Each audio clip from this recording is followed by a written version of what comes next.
싹 다 잡아들여 이원 끌어내 정치 공작 두 축이 무너지고 있다. 그러니까 자 이렇게 두 축이 무너지니까 지금 서둘러서 심리를 끝내려고 하는 것 아닌가 이런 생각까지 들 정도입니다.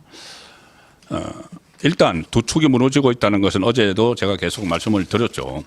하나는 이 홍장원이 주장을 한 홍장원 국정원 1차장이 주장을 한 싹 다 잡아들여 이것은 체포조 소위 말하는 체포 명단 14명 뭐 우원식 이재명을 비롯해서 정치인들 14명 이것과 또 그 각 종건 특수전 사령관이 주장을 그 김병주 유튜브에 나와서 주장을 했던 국회의원 끌어내 이 두 가지가 이것은 국헌문란 폭동에 의한 국헌문란이다 해서 이 두 가지 말로 시작을 해서 내란 프레임을 씌웠죠. 내란 프레임을 씌워서 지금 내란죄 이렇게 하고 있는데 이 두 개가 지금 다 지금 근본적으로 흔들리고 있습니다. 어제 설명을 드렸다시피 예를 들어서 싹 다 잡아들여 이것은 홍장원이 이 같은 국정원 그 1차장 출신 박선원에게 이 쪽지를 그 메모 여인영 그 방첩사령관에게 받았던 메모라고 보여줬는데 그 건네줬는데 그 메모 작성하는 과정도 이렇게 명쾌하지 않고 또 보좌관에게 줘서 뭐 자기가 전화로 여인영에게 들었는데 이게 쓴 게 그 휘갈게 써가지고 보좌관에 다시 정서를 하라고 했다. 그리고 그것을 박선원 같은 국정원 출신 박선원에게 넘겼다. 그래서 이것이 마치 체포 대상자 명단인 것처럼 이렇게 막 꾸몄죠.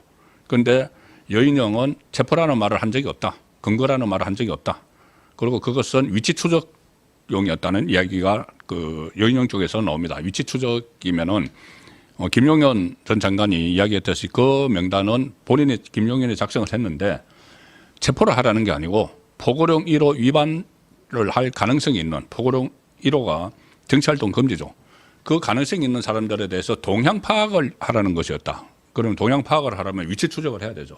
그래서 그 말 쪽에 또 설득력이 실리고 있습니다. 그러면 결국 홍장원과 이 박선원은 윤석열 대통령 말대로 공작을 했다는 이야기가 되는 것이죠. 그래서 이 부분에 대해서 관련자들을 더 불러서 진술을 듣고 해야 되는데 서둘러 마무리하려고 하는 것이고 또 하나는 국회의원 끌어내 이것도 그러니까 계엄령에 대해서 해제 결의를 하지 못하게 하려고 안에 있는 국회의원들을 끌어내라는 이야기를 들었다. 지시를 들었다. 이렇게 각종건이 이야기를 하지만은 특조선 사령관 이야기를 하지만 이게 전부 다 지금 흔들리고 있죠. 그때 제일 처음에 김병주 유튜브에 나와서 그 인원 요원 빼내라고 이야기했다가 그 다음에 계속 국회의원으로 바뀌었는데 이게 원점으로 돌아갔습니다. 어제 헌재에서 정형식 그 재판관이 꼬치꼬치해 물으니까 국회의원이라는 말을 못 들었다 이렇게 이야기를 했습니다. 국회의원이라는 말을 못 들었다. 그런데 인원이라고 윤석열 대통령이 이야기를 했는데 거기에 대해서 자기가 혼자 해석을 했다.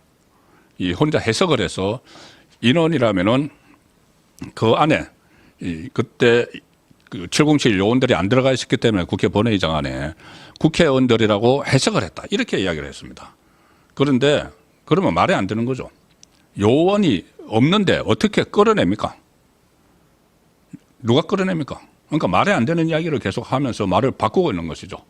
자, 그래서 그것도 지금 그 흔들리고 있고 그 과정에서 조금 전에 말씀드렸듯이 홍장원은 국정원 1차장 홍장원은 이재명에게 줄 서려고 했던 그 홍장원은 민주당 박선원과 이렇게 어떤 그 공작을 한 흔적이 있고 각종 거는 제일 처음에는 김병주 박선원의 유튜브에 출연해서 이야기했고 그다음에 박범계를 만나서 제 사진도 어제 보여드렸었죠. 박범계를 만나서 이 김현태 그 밑에 있는 707 단장하고 같이 박범계를 만나서 상의를 하고 무슨 뭐 공익 신고자를 해주면은 자기들 죄를 또 털 수가 있으니까는 그것을 했기 때문에 일종의 회유를 당한 것 아닌가? 회유를 당해서 그런 말 하는 것 아닌가? 그렇지 않으면은 본인이 어제 이야기했던 대로 국회의원이라는 것을 대통령은 윤석열 대통령은 인원이라고 그랬는데 자기가 국회의원으로 해석을 한 거라면은 그동안 12월 6일 날 그 유튜브 출연을 하고 나서 한 두 달, 지금 두 달이 됐죠. 1월, 2월 두 달이 됐는데 두 달 동안 이 논쟁이 많았는데 그런 이야기를 하지 않았습니다. 국회의원이라는 것은 내 해석이다 말을 하지 않았습니다. 그냥 그대로 계속 국회의원이라고 했죠. 그러다가 어제 코너에 몰리니까 이 대통령은 인원이라고 이야기했다. 자기가 국회의원이라고 해석한 거다. 뒤늦게. 그런데 윤석열 대통령은 인원이라는 이야기도 하지 않았다. 이렇게 하니까 제 말씀은 그러면은 지금부터 본격적으로 이 심리를 계속 해야죠. 계속 해야 되는데 계속 해야 되는 결정적인 이유가 바로 말씀드린 이 공소장 탄핵 때문입니다. 공소장 탄핵. 공소장 탄핵이 뭐냐 하면은 자, 지금 헌법재판소가 주로 검찰의 공소장 내용을 가지고 이 심리를 진행을 하고 있습니다. 그런데 검찰의 공소장 내용 중에서 당사자가 내가 그런 말 한 적 없는데 이런 부분들이 있습니다. 가장 대표적인 것이 누구냐 하면은 이진우 수방사령관입니다. 수방사령관. 그때 이진우의 수방사가 수도방위사령부 장병들이 국회를 외곽에 이렇게 들어갔었죠. 그런데 그 검찰의 공소장에 보면은 이런 내용이 나옵니다. 이진우가 검찰에 진술을 했다는 내용으로 공소장이 이렇게 되어 있습니다. 그러니까 이진우가 진술을 했다는 그것은 좀 명확히 한 것은 아니고 이진우가 윤석열 대통령에게 들은 이야기다. 지시를 받은 이야기다고 하면서 이 검찰 공소장에 윤석열 대통령이 이진우에게 4번을 전화를 걸어서 이진우 진술이 아닙니다. 공소장에 그렇게 되어 있습니다. 누군가의 말을 들어서 공소장을 만든 거죠. 윤석열 대통령이 이진우 수방사령관에게 4번의 전화를 걸었다. 4번의 전화를 걸어서 본회의장에 들어가서 요원 4명이 한 명씩 들쳐업고 나와라. 고 지시를 했다. 윤석열 대통령이. 이게 공소장 안에 들어가 있습니다. 그리고 총을 쏴서라도 문을 부수고 들어가서 끌어내라고 지시를 했다. 이것도 공소장 안에 들어가 있습니다. 그리고 윤석열 대통령이 이런 이야기도 했다. 2번, 3번 계엄을 하면 되니까 계엄 해제를 해도 계속 진행하라. 이게 공소장에 있습니다. 공소장에 있는데 이진우가 뭐라고 했냐면은 현재 나와서 공소장에 있는 내용 대부분은 내 발언이 아니다. 내가 검찰에 가서 그런 말을 한 적이 없다고 이야기를 하고 있습니다. 그런데 그 발언을 가지고 재판을 하고 이거 헌재에서 심리를 하고 있는 거죠. 이 많이 들었었을 겁니다. 4명이 들어가서 한 명씩 들쳐오고 나와라. 말이 안 되는 이야기죠. 그때 이 안에 들어간 그 유리창을 깨고 들어간 그 707 여기도 이제 본회의장으로 간 게 아니고 이렇게 출입구 쪽으로 다시 와서 문을 확보를 열려고 한 거죠. 그 15명입니다. 15명이고 그 앞에 그 대치하고 있던 그 정문에서 대치하고 있던 군인들도 최공실 군인들도 다 앞에 봤자 한 200명. 그런데 국회의원은 300명이죠. 그런데 200명이 어떻게 4명이 하나씩 들쳐놓을 들쳐매고 넣을 수가 없는 거죠. 그런데 이런 내용들이 검찰 공소장에 다 들어가 있고 이걸 가지고 헌재가 심리를 하고 있는 겁니다. 그런데 그럼 윤석열 대통령이 지시를 받았다는 이진우는 공소장 내용 대부분은 내 발언이 아니다. 이렇게 하니까 그럼 그 공소장이 어디서 작성을 했느냐. 수행장교 이야기가 나옵니다. 수행장교. 그러니까 그 소방사령관을 수행한 장교가 아마 검찰에 이제 진술을 했다. 그런데 수행장교는 그럼 그것을 어떻게 하느냐. 이진우가 윤석열 대통령의 지시를 받는 내용을 전화로 엿들었다 이겁니다. 엿들었다. 그래서 그것을 아마 검찰에 진술을 했다는 그런 이제 그 그림 같은데 아니 직접 전화 받은 사람이 대부분 내가 그 말한 게 아니고 그리고 내가 그날 상당히 사실 뭐 기억도 별로 없다 이렇게 했는데 그 옆에 들었다는 수행 장교가 검찰에 가서 뭐 4번이나 전화를 해서 덜 고 나와라 했다. 이렇게 이제 검찰에 진술한 겁니다. 그러면 제 말씀은 뭐냐면은 그렇게 검찰에 진술을 한 사람을 헌재에 불러야죠. 헌재 정인으로 불러야죠. 그리고 국회 청문회도 다 불러서 이제 확인을 해야죠. 그 확인을 안 하고 헌재에서 그런 확인을 안 하고 그냥 검찰 공소장에 내용이 있으니까는 그것을 기정사실화 해가지고 속전속결로 이게 이 심리를 해버리면 안 된다는 이야기입니다. 그리고 각종건도 전 특수전 사령관 각종건도 이 검찰 공소장 내용을 부인을 하는 게 있습니다. 뭐냐 하면은 도끼 처음에는 이 공소장에 이렇게 되어 있습니다. 공소장이 뭐라고 되냐면은 검찰 공소장에 윤석열 대통령이 각종건에게 국회 내에 의결 종족소가 안 채워진 것 같으니 빨리 국회 안으로 들어가서 의사당 안에 있는 사람들을 데리고 나와라. 문짝을 도끼로 부수고서라도 안으로 들어가서 다 끄집어내라는 지시를 했다. 이렇게 검찰 공소장에 나오고 이걸 가지고 지금 헌재가 심리를 해서 이걸 근거로 파면을 할 태세죠. 그런데 이 전화를 받았다는 각종건조차도 도끼 이야기는 잘못된 거예요. 도끼 이야기는 제가 하지 않았어요. 이러고 있습니다. 그런데 검찰에 들어갔죠. 도끼 이야기가. 그러니까 검찰 공소장에 들어갔습니다. 어제 그 헌재에서 이 도끼 얘기는 누가 했느냐? 윤곽건 그 변호사가 물었습니다. 윤석열 대통령 쪽에서. 그러니까 각종건이 도끼 얘기는 분명히 제가 저번에도 말씀드렸는데 도끼는 기억이 없다고 제가 이야기를 했습니다. 검찰에. 기억이 없다고 이야기를 했습니다. 문을 빨리 부수고 들어가서 뭐 이렇게 저는 워딩을 했는데 어느 순간 보니까 언론 보도에 거기에 도끼자가 들어가 있더라. 자기는 말 안 했다. 그래서 윤곽건 변호사가 도끼가 잘못 들어가고 공소장은 그런 명백히 잘못되어 있는 것 아닌가 그렇게 물으니까 각종건이 예, 제가 도끼는 제가 분명히 공소장에도 그렇고 거기 국방위에서 말할 때도 그렇고 도끼는 제가 발언하지 않고 제 기억이 없다. 자, 그런데 도끼가 들어갔어요. 그 도끼가 들어간 공소장. 그리고 조금 전에 이진호가 내가 말하지 않은 내용이 대부분이라는 그 공소장을 가지고 공소 탄핵을 하려고 하는 거죠. 그 공소장으로 탄핵을 하려고 하는 거죠. 자, 그리고 그렇게 하려면 제가 조금 전에 말씀드렸다시피 그러면 이진호의 이 수행 장교들 다 불러라. 왜 수행 장교가 검찰에 진술을 한 거를 가지고 확인도 안 하고 헌재에서 빨리 서둘러서 그 끝장을 내려고 하느냐. 또 하나 있습니다. 각종건이 뭐라고 했냐면은 계엄 때 자기가 전투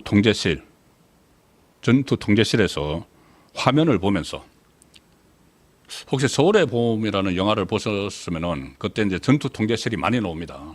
전투 통제실에서 다른 부대와 다른 부대 지휘관과 막 대화를 하고 거기서 또 다른 배석해 있던 다른 그 중간 간부 지휘관들이 같이 듣고 막 이렇게 하는 장면이 자주 많이 나옵니다. 그것이 바로 전투 통제실인데 각종건이 이렇게 이야기합니다. 전투 통제실에서 화면을 보면서 지휘를 하고 있었다. 이 707이나 그 특수전 그 부대 지휘를 하고 있었다. 그런데 마이크가 켜져 있는 상태였다. 자기가 지휘하는 게 마이크가 켜져 있었다. 서울에 보면 영화에서처럼 다 이제 들릴 수 있도록 켜져 있었다. 그리고 그 상태에서 대통령이 또 김용현 전 국방부 장관이 나에게 지시를 하고 얘기한 내용이 전체 인원에게 생방송이 됐다. 이런 이야기를 합니다. 그리고 김현태도 그런 이야기를 김현태 그러니까 707 단장도 그런 이야기를 예하부대 지휘관들도 다 들었다. 자, 그러면 정말 윤석열 대통령이 또 김용현 전 장관이 전화를 해서 각종건에게 하는 이야기를 각종건 혼자 들었다는 이야기가 아니죠. 자기가 그렇게 이야기했죠. 그래서 그 다 들었다. 다른 지휘관들이 다 들었다. 그러면 검찰에서 아마 그 지휘관들을 오늘 그 제가 사사건건에 출연을 했을 때 그 이제 김진욱 전 대변인이 같이 민주당 쪽의 패널로 나왔는데 이제 그런 이야기를 하는 겁니다. 그 들었던 지휘관들이 검찰에 가서 진술을 했을 거다. 좀 전에 도끼 이야기나 아니면은 뭐 그 이진우 같은 경우는 무슨 뭐 4번 전화를 해서 뭐 4명이 가서 들춰오고 하라고 한 거나 옆에서 들었던 지휘관들이 증언을 했을 거다. 그래서 각종군도 모르는 도끼 이야기가 들어가고 했을 수가 있다는 이야기죠. 그러면 도끼 이야기를 하지 않은 각종건이 있고 이야기를 들었다는 다른 지휘관들이 있는데 도끼 이야기를 들었다는 지휘관들의 말을 가지고 공소장을 쓰고 그 공소장을 근거로 일국의 대통령을 탄핵을 하겠다고 이건 말이 안 되는 거죠. 다 불러야죠. 싹 다 불러야죠. 그때 그러면은 이 전투통제실에 있었던 그 지휘관들, 뭐 중간 지휘관들인지 지휘관들 다 불러야죠. 그리고 예하부대에서 다 들었다. 707 김현태가 이야기를 했죠. 예하부대 지휘관들을 다 들었다. 그 예하부대 지휘관들 다 불러서 다 정인으로 채택을 해야 됩니다. 헌법재판소에서 이렇게 서둘러서 끝낼 게 아니고 이 사람들 불러가지고 정말 그 마이크가 오픈되어 있어서 다 들었느냐, 들은 내용이 뭐냐, 다 종합을 해야죠. 이것은 뭐 형사재판도 마찬가지입니다. 그래서 다 부르든지 이 사람들을 다 불러서 다 물어보든지 아니면은 헌법재판소법에 나와 있는 51조 그것을 적용을 해야죠. 헌법재판소법 51조가 뭐냐면은 이 같은 그 사안을 가지고 헌법재판소에서 심리를 하고 또 법원에서 형사재판을 할 경우에 이 법원의 결정이 나올 때까지 헌법재판소 심리를 중단할 수 있다고 되어 있습니다. 중단할 수 있다. 그때 손준성 그 검사 그 손준성 검사 사건 때 그것이 중단이 됐죠.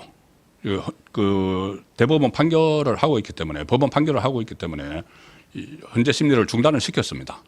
시켰으면은 그 검사와 관련해서도 그런데 한나라의 대통령에 대한 탄핵 심리를 하고 있는데 조금 전에 말씀드린 검찰의 공소장은 그 공소장이 내용이 맞는지 안 맞는지는 법원에서 재판을 해서 결론을 내리죠, 법원이.